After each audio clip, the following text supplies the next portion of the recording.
Hi, I'm Tanya Valentin, a neuroaffirming family coach from New Zealand who supports parents to navigate their neurodivergent child's burnout recovery. And I'm Emma Gilmour, an alcohol, food, and body image counsellor from Australia, helping women rethink their relationship with alcohol and with themselves.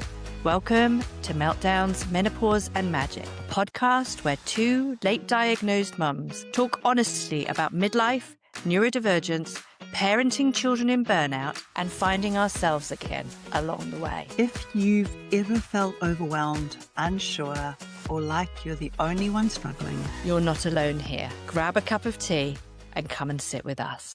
I was sitting last night thinking about what we should call this podcast episode that we've been talking about doing today.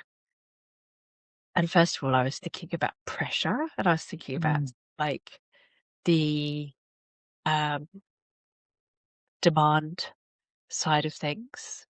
But then the reason I thought, oh, what matters most is because it's, for me, I think I had an experience the week before last which I shared with Tanya as well, where I got kind of all caught up in the pressure of our world. And I started to forget uh, the work that we've been doing in our family. And it happens to me all the time.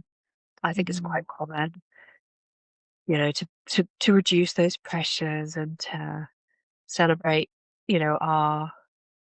ourselves and our wins and sit with those rather than pushing through. Um, and to give the specific example, my daughter had been doing really a lot of extra stuff, and she has chronic fatigue, and she'd be doing rehearsals and all sorts of things, and I kind of started to take back into myself that sort of conditioning that we have to kind of push on through and keep going, and yes, you've done well, but come on, there's more to do, which is very much my upbringing, and it's been really, and it's been a big journey to change that, and absolutely fundamentally important. But I shared with Tanya that during that sort of process, I forgot that my kid was this person who was doing so amazingly in comparison to what she'd done last year for her in terms of her energy levels. And she was really starting to get out and make some friends and do some different things, and really, like, for herself, feeling like she was coming back to the world from burnout. And then I found myself putting pressure on her, and I saw her little face crumble, and it broke my heart. And I was also talking to some clients of mine who, a lot of my clients have had that kind of pressurized parenting in their childhood. And often that's what leads to them being in burnout or drinking or using another coping mechanism to be able to keep pushing through, because because our childhood and our generation's childhood and the generations before us, you know, were forced to push through, and the impact that that has on all of us now, kind of coming into midlife or being in midlife. And I just see so many burnt out people who are using things like alcohol or, other coping mechanisms to um, help themselves continue to force through. And that's one of, so I was thinking about that. It kind of broke my heart a little bit last week. And we said, oh, we might come and talk about this kind of area, because it's something I think that's very common for parents of neurodivergent kids.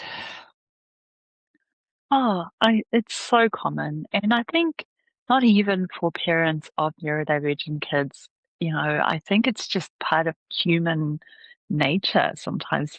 I was thinking of an example here. It's not burnout related, but I kind of feel like it's sort of like, it's kind of related to sort of like why this happens. So my eldest has always been like incredibly tall Yeah. for their age. And so when they were one, people thought they were two. When they were two, people thought they were three. All throughout their childhood, like someone actually offered them alcohol at 13 because they thought they were 18. Yeah. They've always had like been really tall, but also I think, sometimes when you are an autistic person or autistic young person, you can be a lot more sort of serious about things, and that can sometimes make people think that you're a bit older too. Yeah. And even though in my brain I knew their actual age, I still found myself sometimes expecting more of them because of like my perception or like of what I was seeing in front of me. And I think that that can be something that happens to parents as their children come out of burnout too, because our self or the identity of our child, we think back to before they were burnout, and we're automatically sort of just comparing or expecting that level of capacity or that person to be who our children are now. And I don't think we do it like consciously, but I think it's like an unconscious thing sometimes. And then we have to sort of stop ourselves and go, hey, wait. Yeah. They're no longer that person, and where they are at the moment is actually amazing to where they were a year ago. But I think it's part of that grieving process too, where you're having to let go of like not just our identity as parents and the things and also like grieving and working through that sort of like productivity culture, like the worth that we assign ourselves depending on how much we can do. Yeah. But then also like the shifting identity of who our children are. Yeah. And that kind of comes into expectations as well. I don't know. Am I making sense? Totally. You're totally making sense. I was thinking, similarly, not just for children as well, but for us as adults. I see most people who come to me, and I imagine a lot of people who come to you are in some form of burnout, be it carers or some other kind of burnout. Most people are usually neurodivergent who would come to us, I imagine, because if their children are, then it's more likely that they will be. For me, it just seems that that's the type of crowd that I attract. Funnily enough. But there's so much, like I hear people go back to drinking a lot of the time because they're not satisfied with their bodies and brain's performance. And drinking allows us either to shut down the dissatisfaction or push through the exhaustion. And it's a really interesting thing that people don't talk about or don't think about with regard to alcohol. But when like you're talking about the children's identity, and I think it's very entwined in our identity as well. And because of course we still have, much as we want to separate and not be that parent, and this is the constant work of, it's not a reflection of you. How your children are. Do you know what I mean?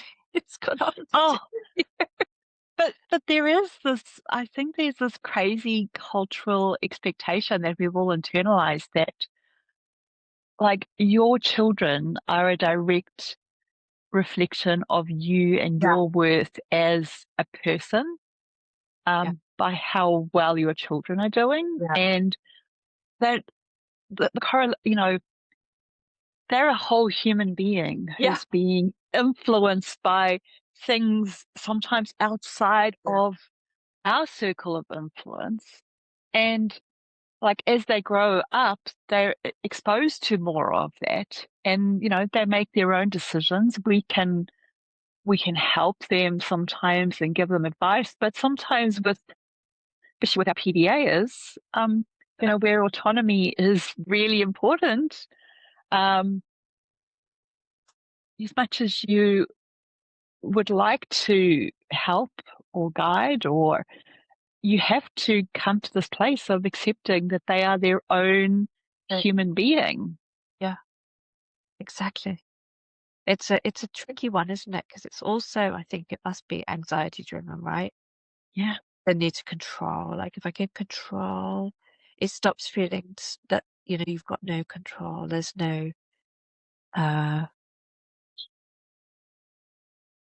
it gives us the illusion of control, I think, sometimes, and underneath there's that fear that, there's actually no control. I know. Like I was actually thinking about this the other day. I heard someone say something, and I was like, yeah, that is actually like super scary. Like if you're driving on the road, the only thing that stops you from a collision with somebody else is the white line in the middle of the road, right? Right. And yet we think we have so much control. Yeah. And there are so many things in our lives that we wish we can control, that we wish that we could have control over. And when it comes down to it, we don't. No. But somehow or other, I feel like we've been kind of tricked into thinking we do. Yeah. No. Oh, absolutely. If I stress out enough, or I have enough anxiety about this particular thing, or I try harder, I'm just going to be able to control absolutely everything in my life, or control what happens to the people around me and myself. And a lot of times we just don't have that level of control that we thought that we did. No, 100%. And I think it's quite shocking when you start to realize, because it's kind of like one of the lies of like our societal conditioning, I think. I don't know. Because there's a lot of it. Like, I think upbringing wise, and I hear a lot of people talking, like, if I'm not worrying about this hard enough, it's something bad's going to happen, because I'm not giving it my hello. I think to say hello to everybody who's joined us. Hello. But you know what I mean? It's like that if I'm not doing the due diligence of concerning myself with the thing, it'll be my fault if it goes the way I didn't want it to go. Oh, 100%. Yeah. And it's in such subtle messaging as well, right? Like I've shared this before, but not on the podcast, but I think I have like on my social media, that when I was like a really young mum, before I knew that my children were autistic, I saw this meme on Facebook and I thought, wow, this is just so inspirational. And it said, I am like, one goal in life is to raise children who do not have to heal from their childhood. And I thought, yes, this is like the pinnacle of good parenting, right? And so I tried really hard to be that mum. And then, of course, things happen. And when my children were sort of hit the teenage years or just before, all this, all the sort of mental health challenges started and things just started unraveling. And I must admit that, and I feel really embarrassed about this, but for a while, I really struggled to get help or get support from outside of myself, because I was like, well, I'm not living up to this thing that I'd set myself as the gold standard of parenting. And I think also just in my childhood, I somehow developed this belief that if your children need therapy or you need therapy or support, that means that you're weak or you're doing it wrong. And, Yeah. you know, in that moment or that sort of experience really made me realize that as much as I had really tried my best to give them a good, stable childhood, I had no control about whether or not they were going to have to heal from that or not.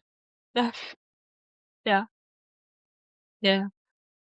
It's really interesting, isn't it? That sort of, it's almost like somehow or other we've been, I don't know whether it's some, it feels like there's a shame, isn't there? Like it's our fault if we haven't if we haven't done things perfectly.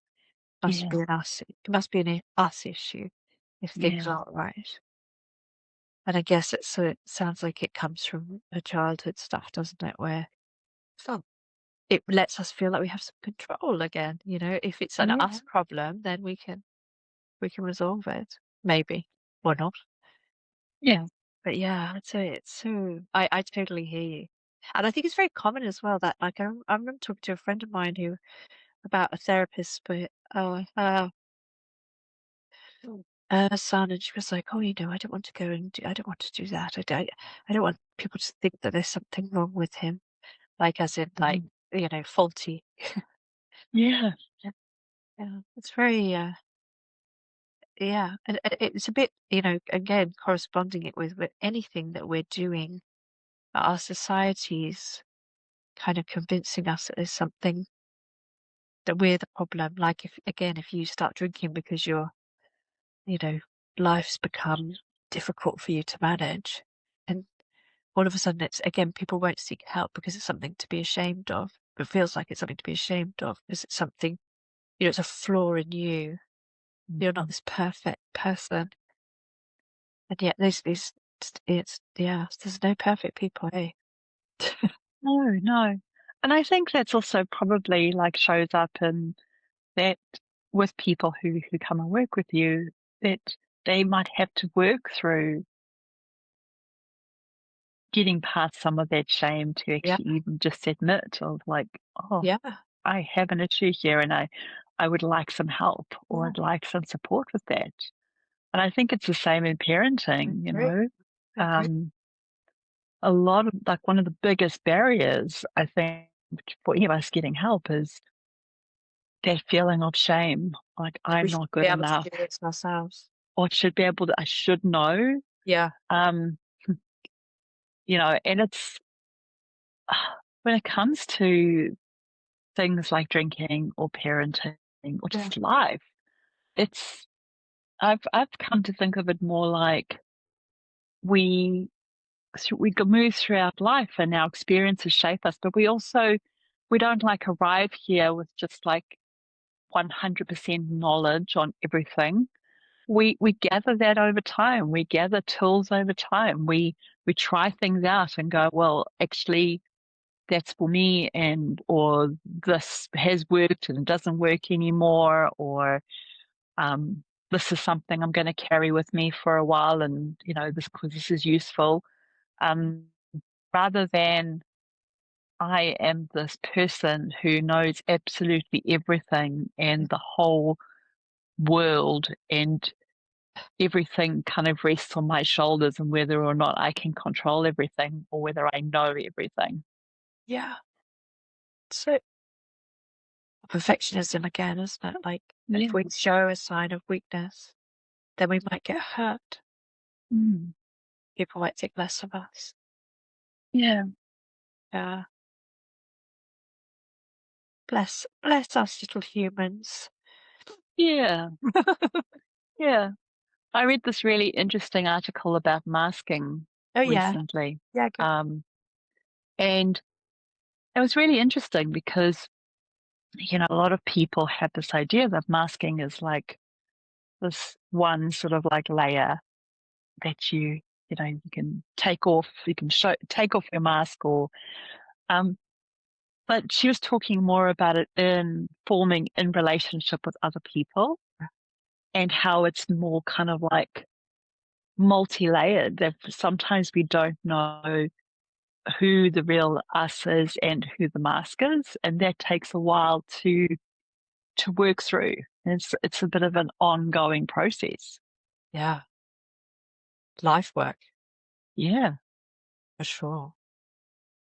Yeah, it's very interesting. I've been noticing a lot, we've been talking about in our group a lot, the sort of desire to always want to be telling a upbeat story rather than the desire, feeling like we have this idea that when we're talking about something where we're feeling sad or it's hurting us or we're not happy with the situation, that it's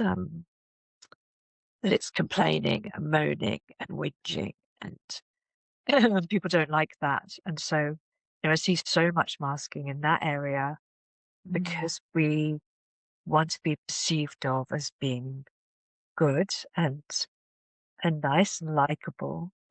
And often you hear people's reactions can be, oh, that person was always whinging or that person was. And so people are like, oh, I've got to be really careful, what I say so that I don't get judged to be this thing that our society doesn't like.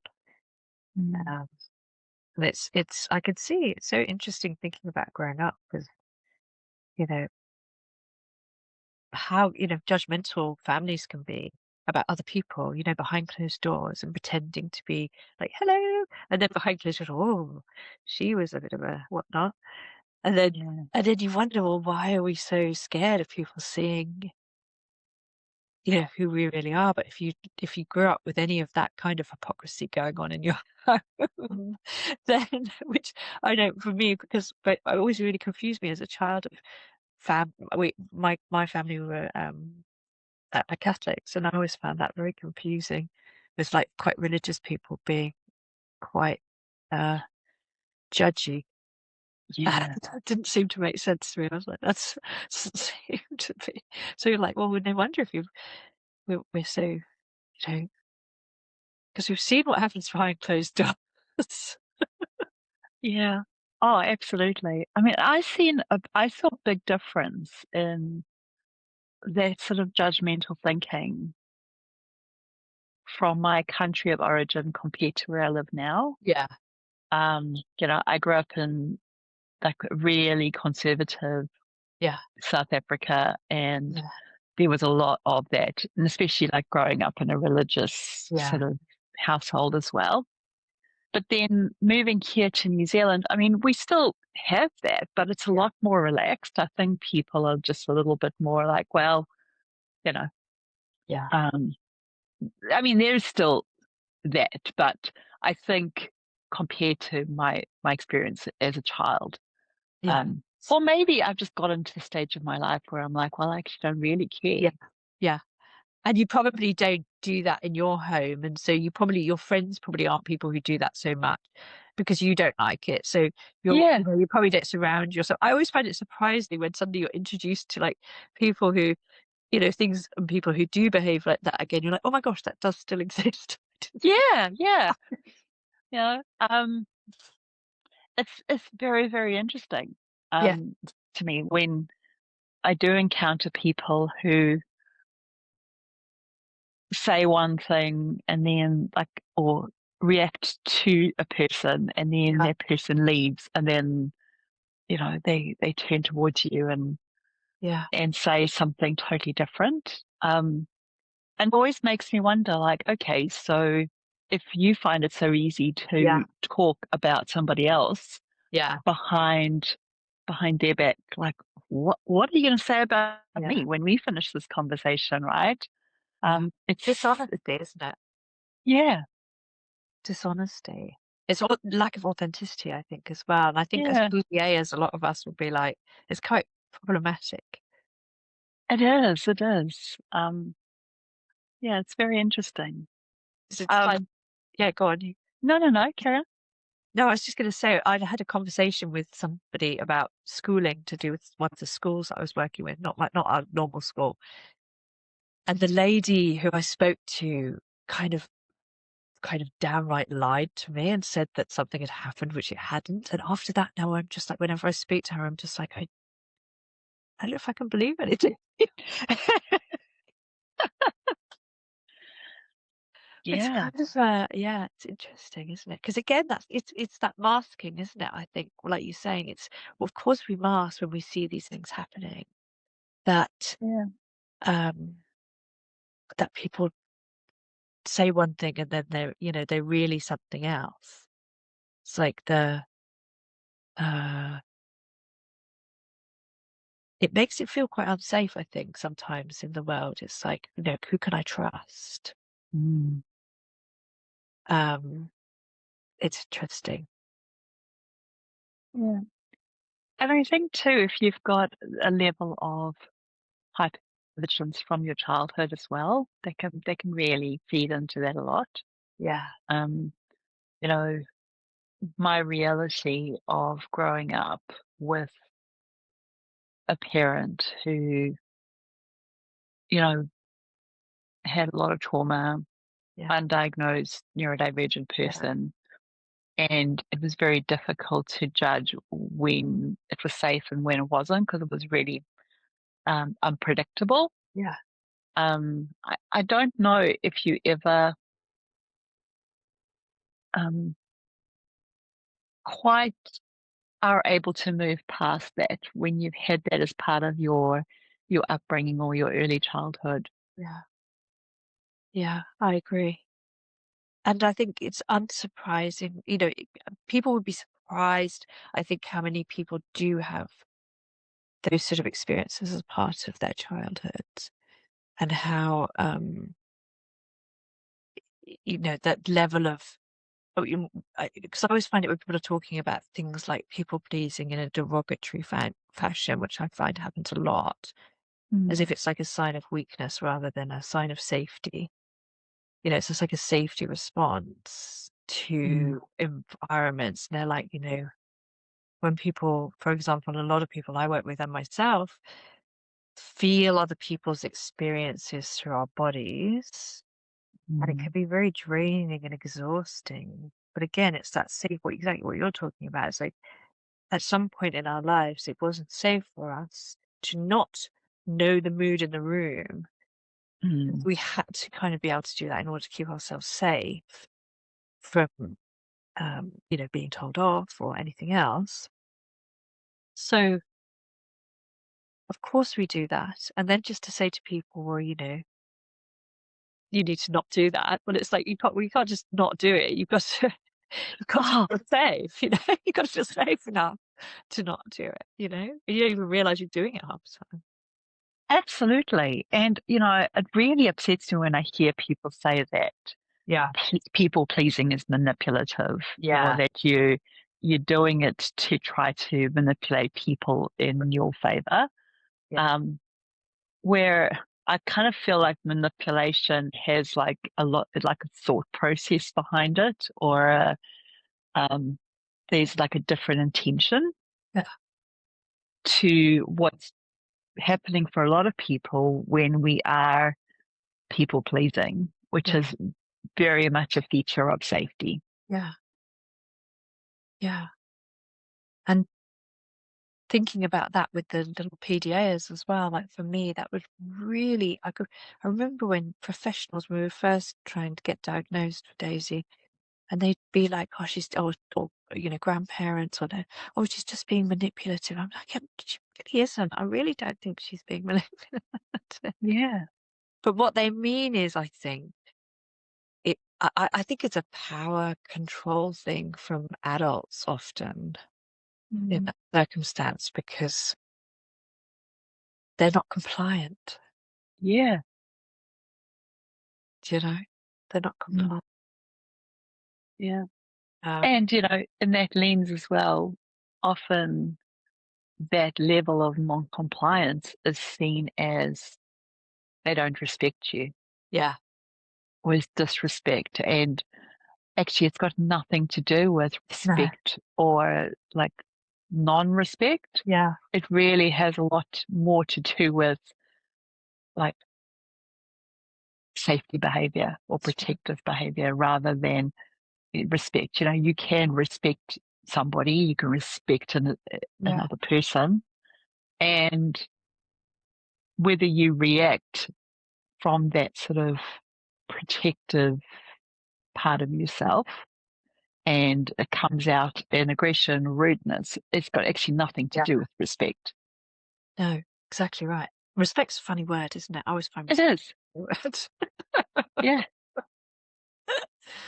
Yeah. It's like you say with the people pleasing, but we get so cross with ourselves, I think, for people pleasing behavior, which I like to call fawning behavior, but it's none of it is being done, in my opinion, on the conscious level. Yeah.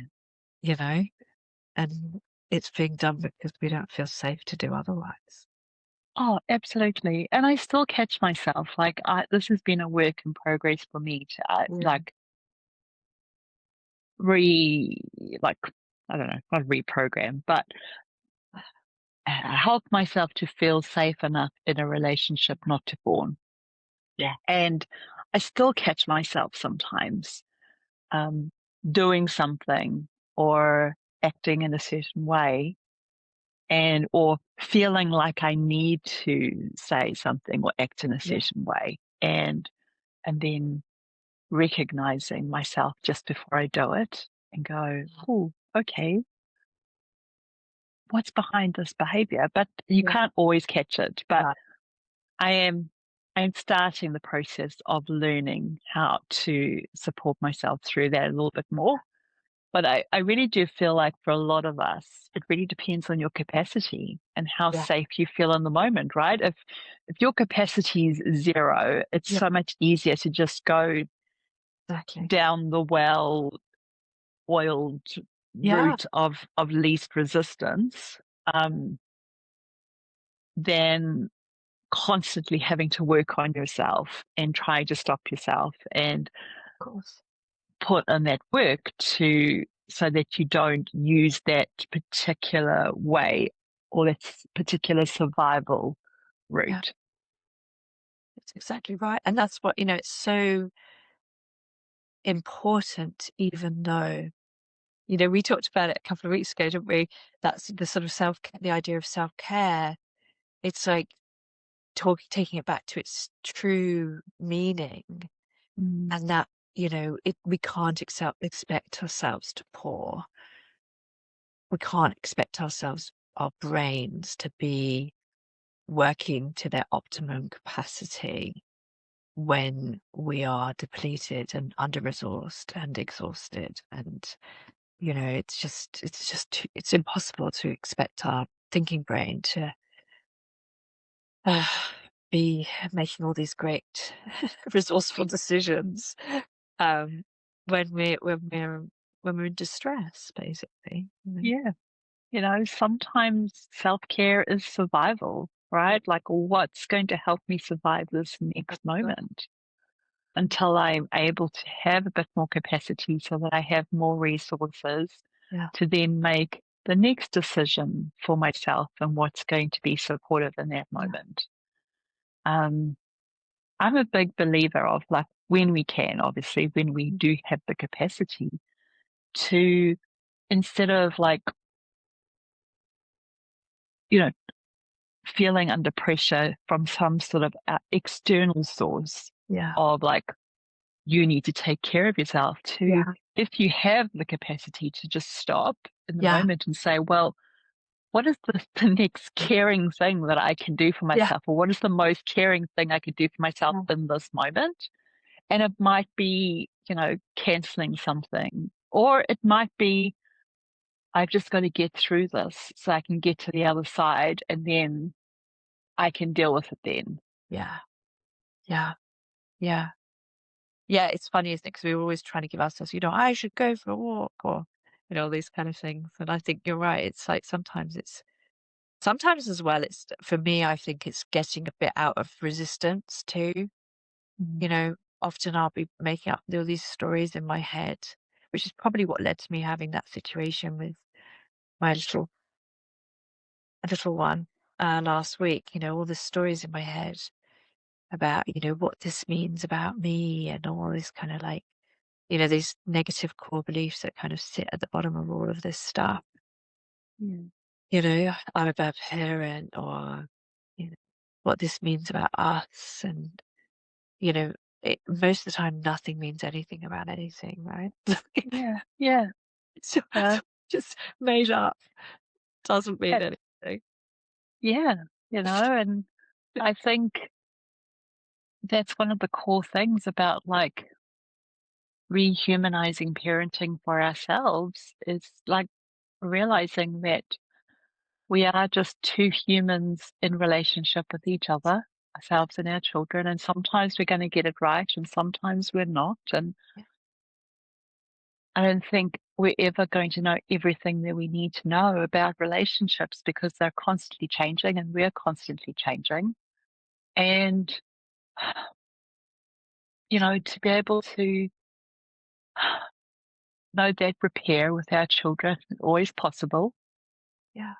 and repair with ourselves. And that sometimes, even though it's not the best outcome in that particular situation, we are still just trying our best Absolutely. with the capacity and the resources we have in that particular moment.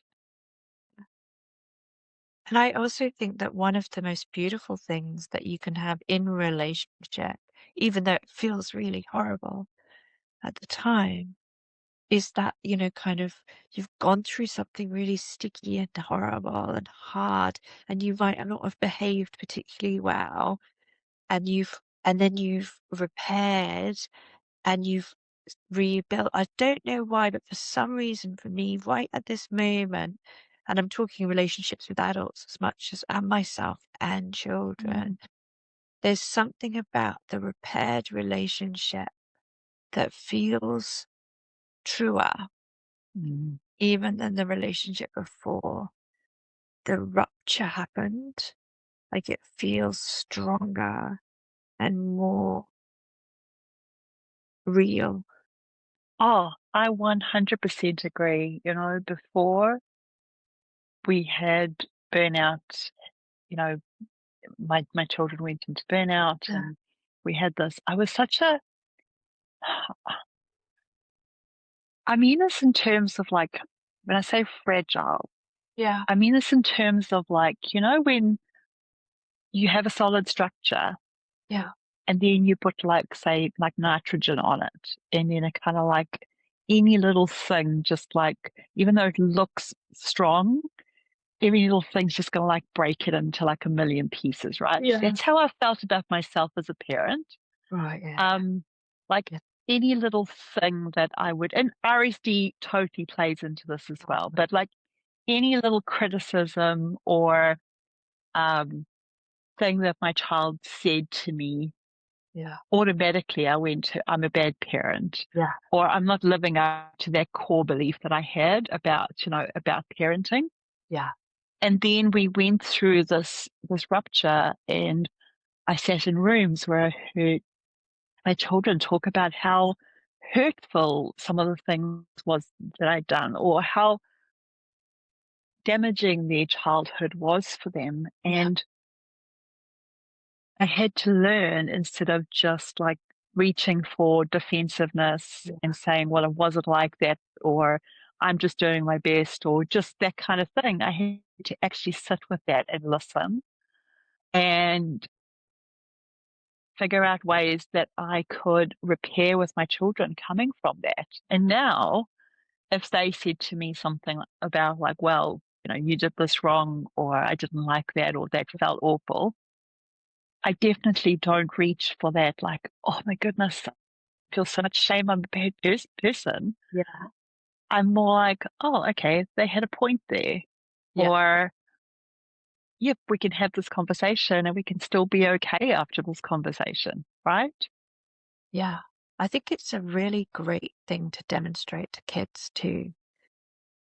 because I think growing up for me, when ruptures happened, everyone pretended nothing happened. You'd get up the next day and we'd like, morning! Yeah. I'd be like, I was crying yesterday and this was really awful. Did that happen? It doesn't feel like that. I think it's the beautiful thing about raising autistic children or PDA children, right? Who just will not let it go until it feels prepared for them. And I think that is just one of the beautiful gifts of authenticity our children give us. Because that would definitely not wash in my family 100%. I know. But I do, when I was growing up, there definitely was this, everybody had to be happy all the time. Yeah. And we just don't talk about hard stuff or, It's so damaging, I think, that.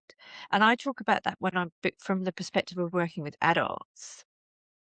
We've been talking about it in my group this week, this idea that we can't, that if we say anything about anything on the other side of the feeling wheel than happy, happy, joy, joy, that we should be slightly ashamed of. It's something to be ashamed of. And I think that's really part of our cultural upbringing, is everyone be,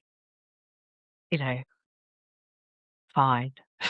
Oh, absolutely. I think you've had the similar sort of training with me as me about the emotions coaching parent. And I mean, there are parts of there that I find problematic for raising neurodivergent children, but the number one lesson that I learned from doing their training was around feelings and was about like the feelings that feel safe for us and the feelings that we really struggle to be with because of our upbringings and the way that we've been taught to see those feelings. And that was such a pivotal part of me being able to change my parenting approach to support my children. Yeah. And that not finding solution, I remember because Tanya and I both did tuning into kids and tuning into teens. Yeah. Great program. But I really remember that whole thing about not trying to fix, because I always remember growing up, and I know in a lot of friendships as well, when you share a problem, people are trying to fix your problem for you or give you solutions, or and really what people want when they share their problem with you is for you to sit next to them and say, God, that sounds really tough. It's really hard. And I just remember that change for me. It was like, oh, really? People don't want a solution? Surely they want my expertise, right? It was such a confronting part of that process for me because I didn't think of myself as a dismissive parent at all. And then I realized just how dismissive I was being. I was the parent who was like always trying to fix things, always trying to find a solution, always trying to get through that difficult moment to the happiness, or, trying to turn this negative situation into a positive as quickly as I could. Right? And then the whole idea of like, no, we're not going to fix this. We're just going to sit with this. Oh my word. That was like months and months and months of learning for me. And I think it's still a big one, isn't it? For a lot of us and in adults particularly. It's like, you don't want me to fix this. You want me to sit in empathy with you. And because we don't learn it, we don't have to do it for ourselves either, right? So and again, that's another reason why people end up, using coping mechanisms, and because no one showed us that we can do this. We can be with ourselves in our distress. We don't have to distract ourselves from it. Okay to be a bit upset and sad sometimes. I mean, and a huge part of that learning for myself was around self-compassion. And learning how to practice active self-compassion. That's been huge for me as well. And I almost feel like self-compassion is more important than self-care. Yeah, I agree. I totally agree. I totally agree with you. Yeah. Because self-compassion is self-care. You know what I mean? Yeah. Like the moment that you tell yourself, there's a saying I love and I use it a lot. It's like, when you're loving yourself, not to get, let's say, for example, you got a child who's sick and you don't love them or care for them in order for them to get well. You love and care for them because they deserve to be cared for and loved. Yeah. And as that's the difference, I think, with ourselves is like bringing that love, like unconditional in all our messy humanness when we fuck up, when we make mistakes, and it's the hardest thing, I think. Oh, it is, because of course the cultural narrative is like, oh, you're just feeling sorry for yourself here, right? Yeah. And no, you're not. You're actually just treating yourself like you would treat any other person that you loved and cared for. Yeah. Um, Yeah. And we don't often one of the biggest learnings there as well for me is that I don't actually have to wait for somebody else to say something kind to me or to be there for me. I can be that person for myself. Yeah. And I think the problem with CPTSD, which a lot of people have, a lot of my clients have, and I think a lot of neurodivergent people have as well because of the sensitivity anyway, along with, the fact that we don't fit the neurotypical mold. It's like that we're always looking for something outside of ourselves to make us okay because we've been, kind of, we believe that we're faulty in some way. And so we couldn't possibly be the solution. Yeah.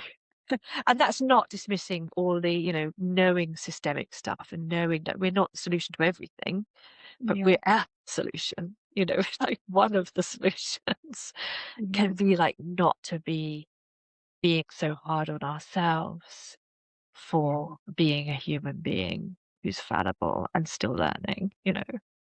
Yeah. What I loved, I think you shared this on your stories the one time, was that whole idea of that it's not grief that's the problem.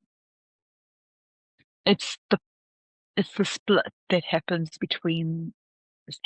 in us. Yeah. The part of us who is grieving, and then the part of us that's trying to tell us that the grieving's not okay. Yeah. And I think that self-compassion is bringing those two parts together. Yes. Yeah. Yeah. Yeah. And really, circling us back to where we started with this, like, what matters most. What you're talking about there is like coming back to our common humanity, our fallibility, all of us. Like, and again, with the masking thing, it's like nobody's perfect. We're all silly fools. Yeah. Yeah. Yeah. And that's what's 100%. Right. happening. Yeah. Yeah.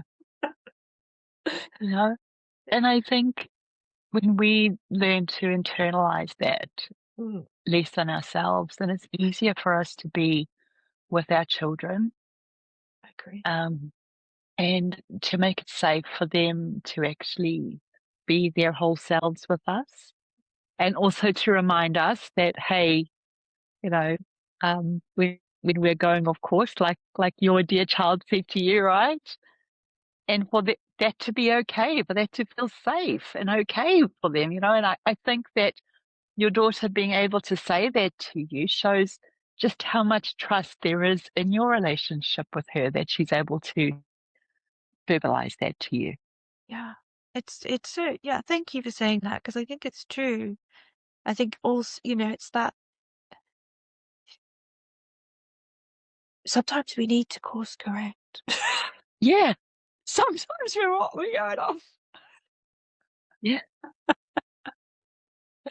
Oh, absolutely, and Someone's got to go, come on. yeah, and like, I think that sort of comes between that sort of definition of like guilt and shame, right? Like Yeah. guilt is like, oh, I did something wrong. I Yeah. did something that hurt somebody. Yeah. And now I need to do something to repair. Versus shame. Oh my goodness, I did this, so I'm a really awful person. Yeah. Yeah. So true. So true. Yeah.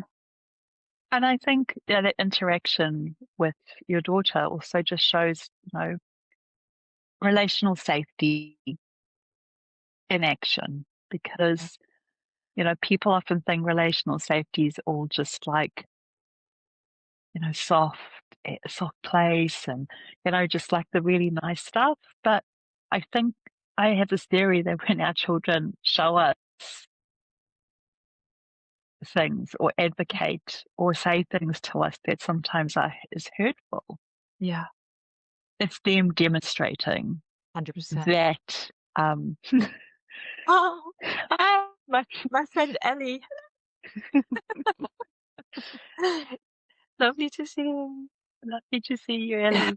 And thank you for your comment. But yeah, I just think that that's a beautiful example of relational safety between you and your daughter, because, when you feel like you're in a safe relationship, then you are able to let the mask down. That's You're right. able to show that Right. things or say the hard things to people. And you can't do that in a relationship that doesn't feel safe. No. And funny enough, when you're saying that, I'm thinking back to when Daisy went into burnout, after COVID. And I wasn't safe. Mm. Do you know what I mean? I wasn't safe in that way.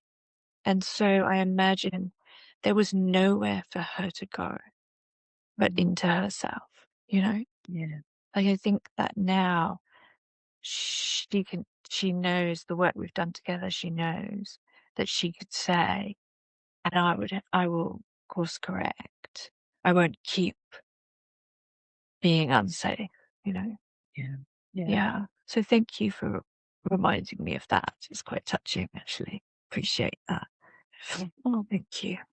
Yeah. Oh, my pleasure, Emma.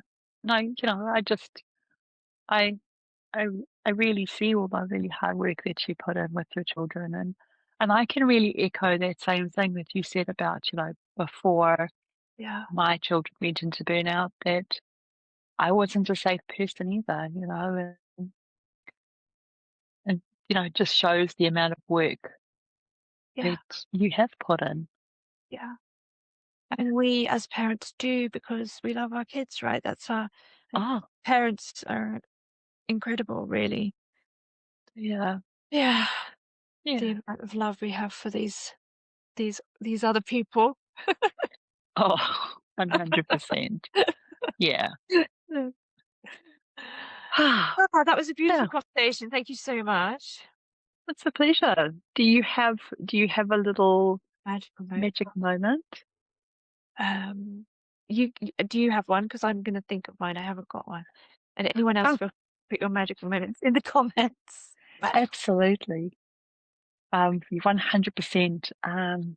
Oh, Please. that's just beautiful. Oh, thanks. Thanks, Al. That's lovely. Appreciate you so much. I have this beautiful book that I read every single day, and it's called The Book of Awakening by Mark Nepo. I don't know if you know it. No. So he wrote this book where he was fighting cancer, Yeah. and every day for a year he wrote, like, he's a very poetic person, very wise, but he wrote a diary entry or an entry every single day for a year. And so I follow it. Every single day I'll read a passage that has that date on it. And I read something this morning into this morning's one, and it just really touched me, and I just thought, oh wow, that is just so beautiful. And I'd love to share it as my magic moment. Please do. Please do. Okay, so he says that we are not responsible for all that befalls us, only for how we receive it and how we hold each other up along the way. Oh, so nice. And I read it this morning and I just thought, Yeah. it just really touched my heart. And so I thought I would share it as my magic moment today. That was really lovely. Lovely, lovely, lovely, lovely thing. You could feel my nervous system. I did a big sigh. That was my nervous system was like, very nice. That was lovely. Well, I couldn't think of anything, and I'm sure I have lots of things. But then Ellie is my friend from the UK, and we train together. So it's lovely having her come on our little live together and text and comment. And so that's a little moment of joy right here, right now that I'm having, which is really lovely. Because when Ellie came out from the UK, I was so burnt out with the kids, I couldn't even see her. So I felt bad. So it's lovely to we had a colonic together in the at a health retreat. So it's lovely to be in communication as well. So Ellie, thank you. You've sparkled my day with a magic moment, even talking of bottoms and colonics and it's even more so. Thank you. Thank you so much, Tanya. Thank you so much. Everyone who's watching us, including Ellie, and I saw Kate was watching us as well. Lovely. It's been beautiful. Thank you, everybody that also will be listening to this on our podcast, and sending out love to all of you. Thank you for spending this time with us. If this conversation helped you to feel a little less alone, Or you're a late diagnosed mum navigating alcohol and body image in midlife, or you're parenting a neurodivergent child in burnout and need support, you're welcome in our communities. Links are in the show notes. We'd love you to share this with another mum who might need it too. Please be sure to like, comment, or subscribe so that you can be notified when new episodes air.